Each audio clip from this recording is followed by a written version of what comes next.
It's time to sit back, relax, and listen to Conversations with Joan. Conversations with Joan will inspire, motivate, and empower you. Live your best life now. Listen, learn, think, and decide. And now, here's your host, Joan Herman. Welcome to Change Your Attitude, Change Your Life's Conversations with Joan. I'm Joan Herman. Thanks for tuning in. Conversations with Joan focuses on topics that are important to your life, from health and wellness to professional development to personal well-being. Change makers join me to share their insights, tips, and strategies so you can thrive and live your best life now. Thank you for taking time for yourself, and thank you for letting us be a part of your life. Now, let's start talking. Today's guest, Ruchira Gupta, is working to create a world where no child is bought or sold. Ruchira is a writer, feminist campaigner, professor at New York University, and founder of the anti-sex-trafficking organization, Apne Aap Women Worldwide. She won the Clinton Global Citizen Award and an Emmy for outstanding investigative reporting. She's helped more than 20,000 girls and women in India exit prostitution systems. Ruchira's debut novel is I Kick and I Fly. Welcome, Ruchira. Thank you so much for joining us. Thank you so much for having me. Ruchira, for years, you've been aiding young women who are trafficked or under the threat of being trafficked. How did you get started doing this type of work? I used to be a journalist, and I was walking through the hills of Nepal when I came across rows of villages with missing girls. And I asked the men who were sitting around drinking tea and playing cards where the girls were. And they said they all are in Bombay. Now, Bombay was 1,400 kilometers away. And these villages were really remote up in the Himalayas. So I decided to follow the trail. And I ended up in the brothels of Bombay, where little girls were locked up in tiny rooms for years, exploited by multiple men. And I was really angry and upset and determined to do something about it. I decided to make a documentary called The Selling of Innocence. It's on my website, ruchiragupta.com. But I also, thought I'll tell the story to the world and that will bring about change. And I did win an Emmy for outstanding investigative journalism for the documentary. But when I was in New York and looking at all the bright lights, I thought, I don't want to use the documentary or the Emmy to build a career in journalism. I want to use the documentary to make a difference in the world. So I took my Emmy and went to the UN and I went to the US Congress and I asked them, I said, can I show my documentary here to show you what human trafficking looks like? And luckily for me, they said yes. And I advocated for new laws on trafficking because nothing existed at that time. And we got the Trafficking Victim Protection Act, which is now the US federal law on trafficking.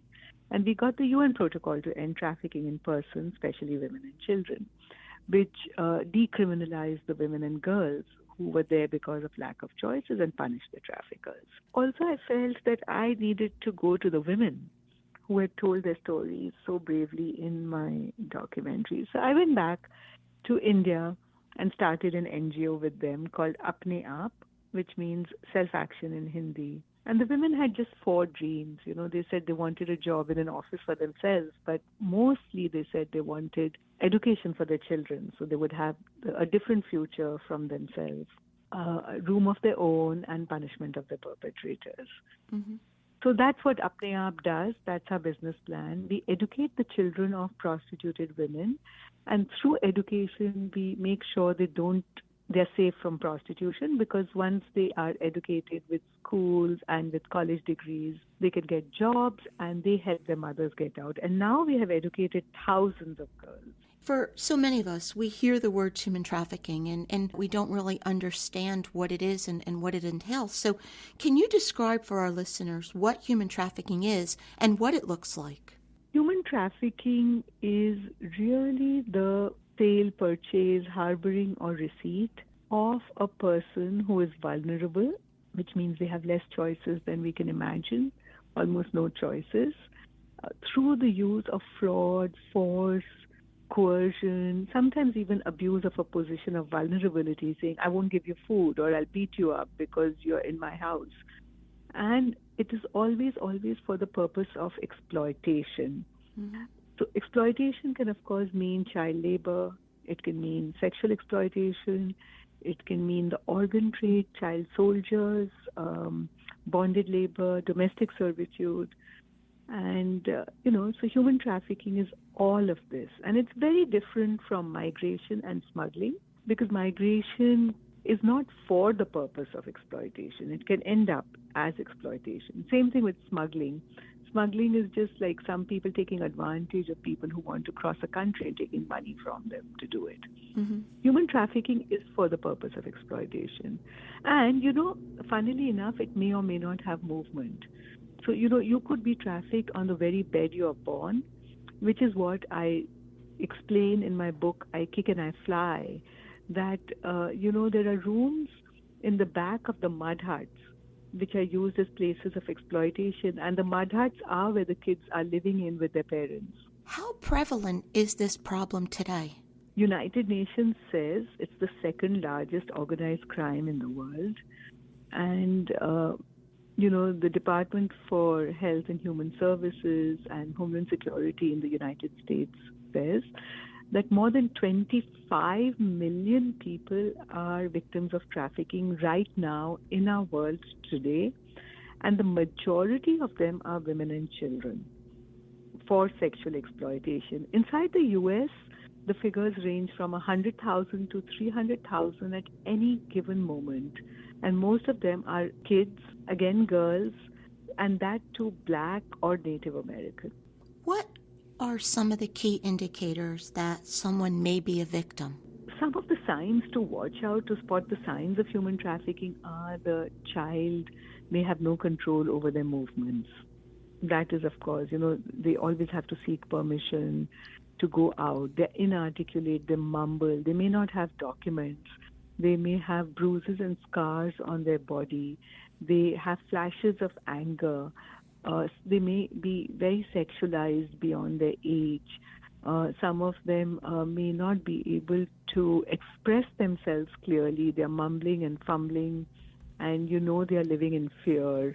So these are some of the signs to know that a child is being controlled or used unfairly. So if this behavior is intergenerational in some societies and it's almost accepted, how do we go about breaking this problem? The first way to combat human trafficking is by knowing and accepting that it exists right around us, and it can be in the street corner where a girl is shivering in the cold and, with a painted face and a smile on her face, knowing that, her smile is fake, and knowing that she might want other choices rather than standing and shivering. So we have to, first of all, accept it's in our midst. It's not in the third world, but it's right here in the United States. Second thing is, if we notice any signs of trafficking, which I've already talked about, there are hotlines. There's a national trafficking hotline, and it's on my website again at ruchiragupta.com, also on the book website, ikickandifly.com. And so kids can just, call in there either if they feel they are at risk or need help, or on behalf of somebody else. The other thing that we can do about it is volunteer in a local organization. Luckily for us, all across America, in every state now, there are organizations who take volunteers, and you can help with victims of trafficking. The other thing we can do is learn about it and educate others about it, so that others too know it's an issue that needs to be tackled, and we don't, make invisible a large issue in plain sight just because we are scared to tackle it. And then, of course, we have to provide services. As a government, as a country, we have to reach out to provide services to the most marginalized, the most at risk to trafficking, at-risk youth, right? So food, clothing, shelter, also access to legal protection and communities. And this can be done in thousands of ways, through Girls and Boys Clubs, but also local youth organizations. We can equip schools with books like I Kick and I Fly, so that we can generate a conversation around human trafficking and teach our kids what are the signs, how do you combat it, Because parents and teachers are very uncomfortable talking to kids about this subject, even though it exists. Right. And so I think my book can become a very, very useful tool, and that too in an interesting and fast-paced way. Luckily for me, Scholastic has created a reader's guide to go with the book, and I've created lots of student resources and calls to action and things to do, learn, educate, and act on my website and the book's website. There are many, many ways to combat trafficking, but it really can be done. You're right. There are 4 essential rights that people have. We're human beings, and those are legal protection, education, dignified livelihood, safe housing. And it's hard to believe that in today's day and age, so many people are not living with those rights. Exactly. It's really hard to believe because, we can afford to make sure that every single person in our world, in our city, in our community has access to basic needs, right? Food, Right. clothing, shelter, and protection. Because basic needs are really human rights to me. Because I feel that, once you have that, then at least you can start thinking about leading your best possible life. If you don't even have that, how can you do anything else? Like Cake and I Fly shows how Hira, the character in my book, she is about to be sold into prostitution. She's 14 years old. She's from a nomadic tribe, which is extremely marginalized. There's no food at home. She's expelled from school because she beats up the class bully, who bullies her because she is from a red light area. And then, she doesn't know where her next food is coming from. Her dad is an alcoholic. He wants to sell her into prostitution. Her mother is breaking stones on the highway to feed the family. And, she knows that her days are numbered till a women's rights advocate enrolls her in a Kung Fu program. And through the practice of Kung Fu, she discovers the power of her body and learns to fight for it. And when she wins a gold medal, it triggers a change in the whole community because they see themselves in the pride of Hira, the possibility of Hira. And they all organize and fight, and Hira can stay in school. She goes back to school, and, change begins. And I think, that's why Kung Fu, but also how does change begin? So it begins with her practicing Kung Fu, but it also begins behind the scenes with her getting access to food again, to her mother building a mud hut again, which does not have a leaking roof, so they're safe there, to a women's rights advocate who has an NGO which makes sure that policemen protect these girls and these communities, to finding teachers who don't let class bullies exist or get away with bullying. So we need a whole ecosystem. We say often it takes a village, and I think for everything it takes a village, and that's I Kick and I Fly is about a village, a community coming together, women's collective action, and a girl who has courage. And all these qualities are something which we all have, and we can do it. Ruchira, would you share a story with us about one of the women that you may have worked with who has overcome this in her life? There are so many of them, and I have so many of them who are my favorites that it's hard. But I will talk about one person. Her name is Meena, and she has 3 daughters and a son. She was kidnapped when she was 9 years old and sold into a brothel in Bihar in India. She was forced to have 2 children inside that brothel. And finally, she jumped off the roof and ran away, but she had to leave her kids behind. And that's when she found out about Apne Aap and joined us and said, I want to get my daughters out. And she had, in the meantime, had 2 more children in the red light area where Apne Aap worked. So we went with her and got her kids out with the help of police who were extremely reluctant to get her kids out.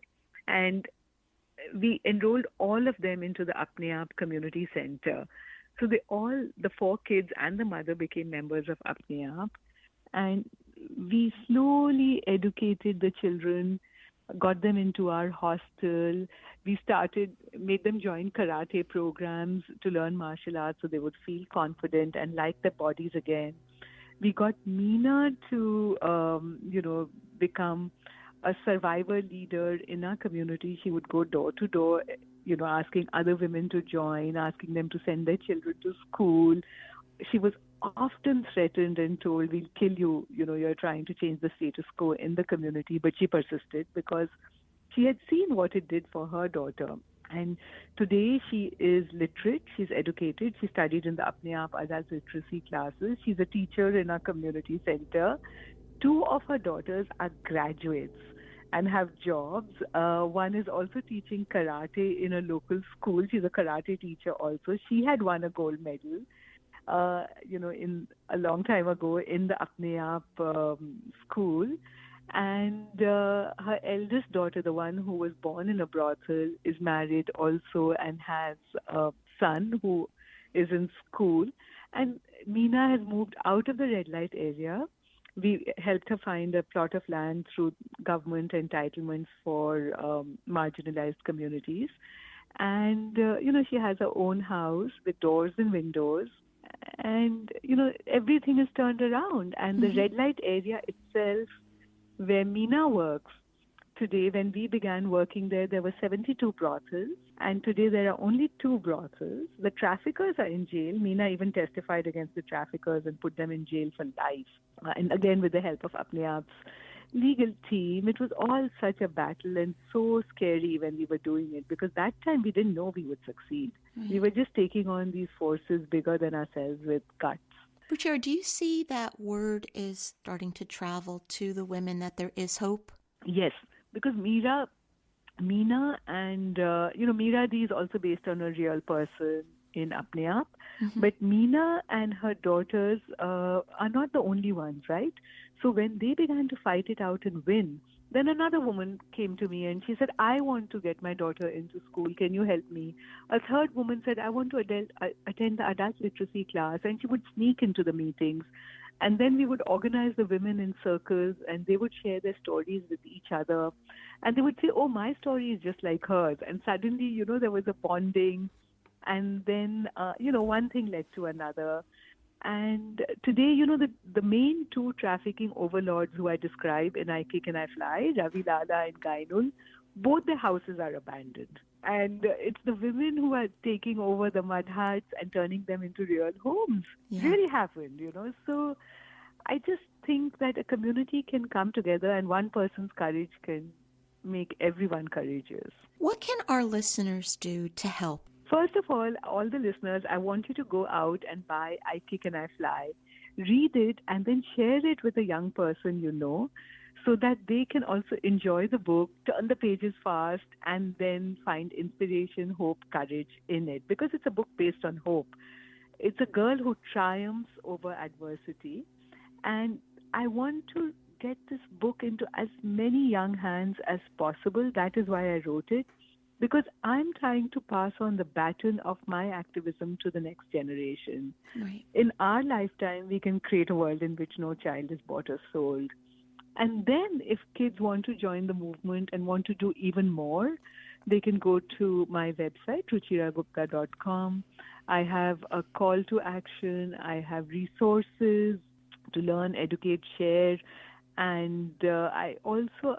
if they want to volunteer and donate to my NGO, they can go to my NGO website, apneaap.org. And of course, the website of the book itself, ikickandifly.com, also has all these links and resources. So there are many, many ways you can help. Yeah. Volunteer, donate, learn, educate, share. And Ruchira, while we're talking about human trafficking, like you said, your book is about hope. So it really is a relevant book for whatever any person is going through. It offers hope and empowerment. So it's a wonderful message to share. Thank you. That's exactly it. And I think we need to share this hope because, very often the message is that this can't work, that can't work. But that's not true. We have to act. We have to act to know whether it's going to work or not and not get daunted by adversity. And as a lifelong activist, this is one lesson I can share with all the listeners who are listening in to us today. That, when you do something, it doesn't matter if it's big or small. You have to do it as if it matters, and only time will tell. And I have discovered this in my own lifetime. This was told to me by Gloria Steinem, and now I'm sharing it with all of you. Because when Gloria told me, I thought, yeah, sure, God knows. And now 20 years later, I really have made this transformation in an entire community. And I never thought I could do it, but I did it because I felt I needed to do it. Each one of us has the power to change a life. And Ruchira, I am so happy that you have spent this time with us. You are an angel on earth, and you are doing such important work, and you've changed so many lives. And it's been a privilege to speak with you and to get to meet you. So thank you for being here. Thank you for having me on your show. Thank you for joining us. I hope you found the show informative. At Change Your Attitude, Change Your Life, we believe that knowledge is power. Take what you've learned, apply it, and live your best life now. Remember that the information provided is the opinion of our guest and should never replace the advice of a professional who knows your personal situation. If you'd like more information, visit our website, cyacyl.com. That stands for Change Your Attitude, Change Your Life. While on our site, listen to past shows on demand, read the digital magazine, sign up for our mailing list, and be sure to follow the show on social media. Until next time, this is Joan Herman. Thanks for tuning in.